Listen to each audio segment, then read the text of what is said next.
আসসালামু আলাইকুম। বাংলাদেশের সাবেক প্রধানমন্ত্রী শেখ হাসিনা,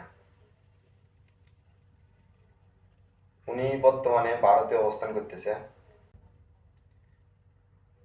সামাজিক যোগাযোগ মাধ্যম, চায়ের দোকান, বাজার, মাঠ, সর্বত্র একটাই আলোচনা: শেখ হাসিনা আসবে নাকি এটাই শুধু গুঞ্জন।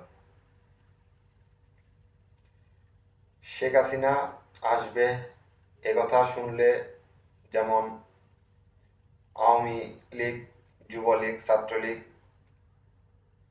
তাদের মনস্তান্ত্রিক সান্ত্বনা খুঁজে পায়, তেমনি জামাত, বিএনপি, এনসিপি ওরা কিন্তু মনস্তান্ত্রিকভাবে দুর্বল হয়।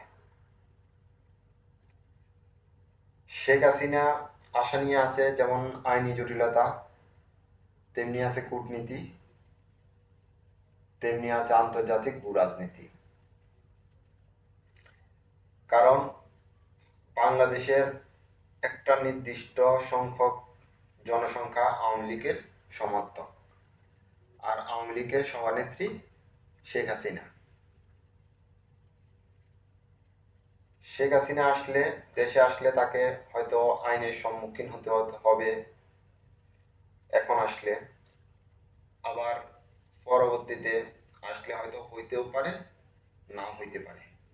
কারণ বাংলাদেশ একটা জোয়ার ভাটার দেশ, এখানে কোনো কিছু বলা যায় না কখন কি হয়, আসলেই বলা যায় না।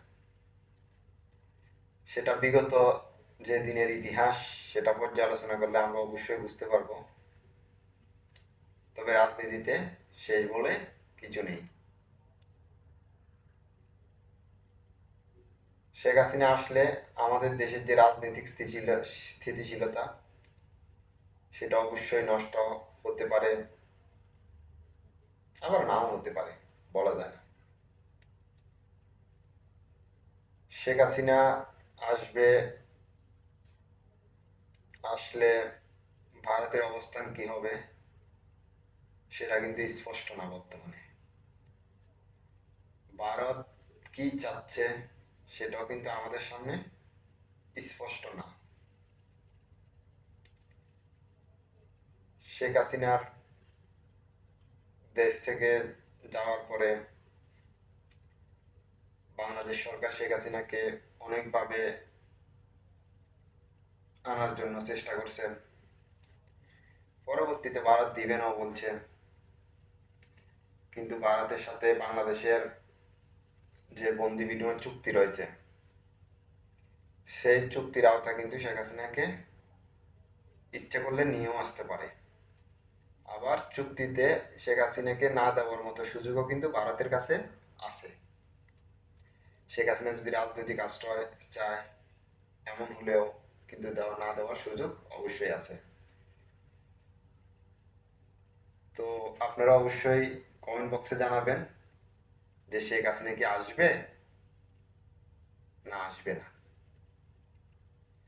অবশ্যই আমার চ্যানেলটা সাবস্ক্রাইব করবেন, দয়া করে লাইক করবেন, শেয়ার করবেন। আসসালামু আলাইকুম।